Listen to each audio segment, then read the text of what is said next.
Capitol Records, Studio A, New York City. Things. Yay! Turn the audio off if you like. Tell them about how the Rolling Stones were so upset because no one recognized them. Actually, I think they were making jokes about it. Some woman at a cafe said, "Are you guys in a band?" And he said they were with Marcia and the Vandellas. And they said, "Oh, okay." And they didn't know any difference, so it was pretty funny. You know, they could come here and, just like the Keys, they come here and stay at the Marriott, and nobody knows who they are. And they don't mess with them.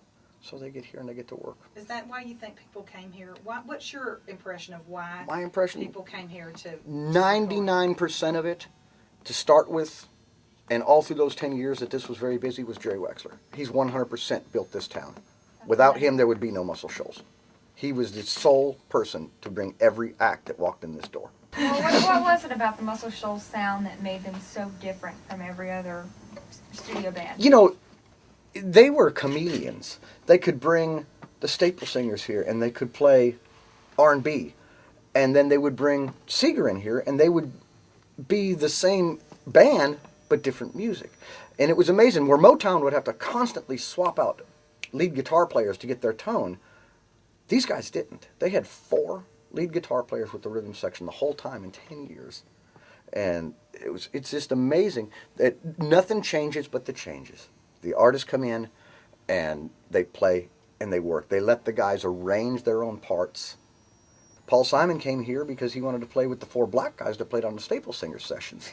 And he found out they were white guys because he asked where the band was. And he booked 3 days to do one song, Take Me to the Mardi Gras.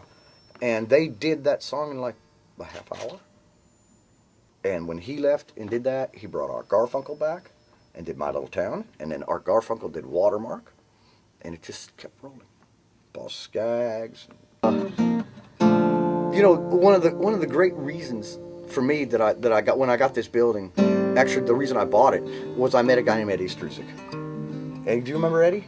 He wrote Sharon and I Together and Fallen. And brilliant writer. And one of the nicest guys I've ever met. And he actually built our staircase next to the bathroom there. He did a lot of work here back in the days. I think he helped with these booths. And it's so great to hear these stories from the people that were here. I had just gotten off the road working for the Stones, and I came here to play a gig in Florence, or actually in over here where the Sport Truck used to be, by Outback. And I asked some police officers, I says, well, this is Muscle Shoals. There should be some studios around here. Is there any available? And they said, well, we know of one. And they came here, and it's like October or something. And they came here, and this building was abandoned, and they kicked the door open when they brought their lights. And it was they'd been chasing people out of here for a long. People had been, hanging out in here for like almost a year. And they said, well, it's about condemned. The city's going to knock it down. And I came over here, and I seen that the the outside walls were straight, and it looked like a little city in here, all the little booths and windows. And I found out who owned it, and they actually asked me point blank if I was affiliated with the Swampers. And I said, no. At that time, I didn't even meet them. And it's when they agreed to sell it to me. I don't know what water went under that bridge, but that's what happened.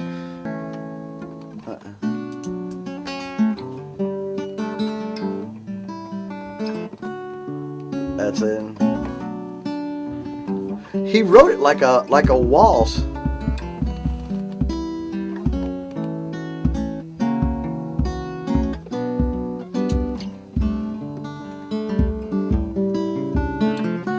And when they played it, Eddie told me he got really mad because they really sped it up.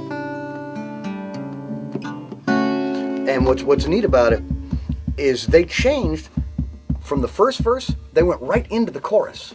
And Eddie said, "That's not the way it goes. It goes from this to that." And it was just funny to hear his opinion on it because he wrote the song, and it's like a thumbprint. You can hear everything that he writes. You know that it's Eddie.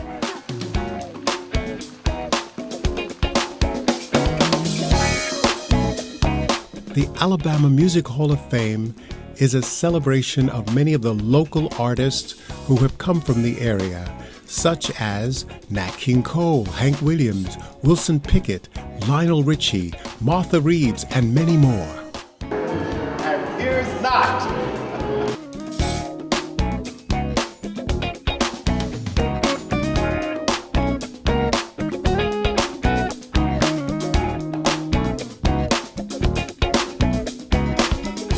I hope you enjoyed Alabama as much as I did this week. Until next week, I'm Jon Haggins, the GlobeTrotter. Remember, get up, get out, and travel.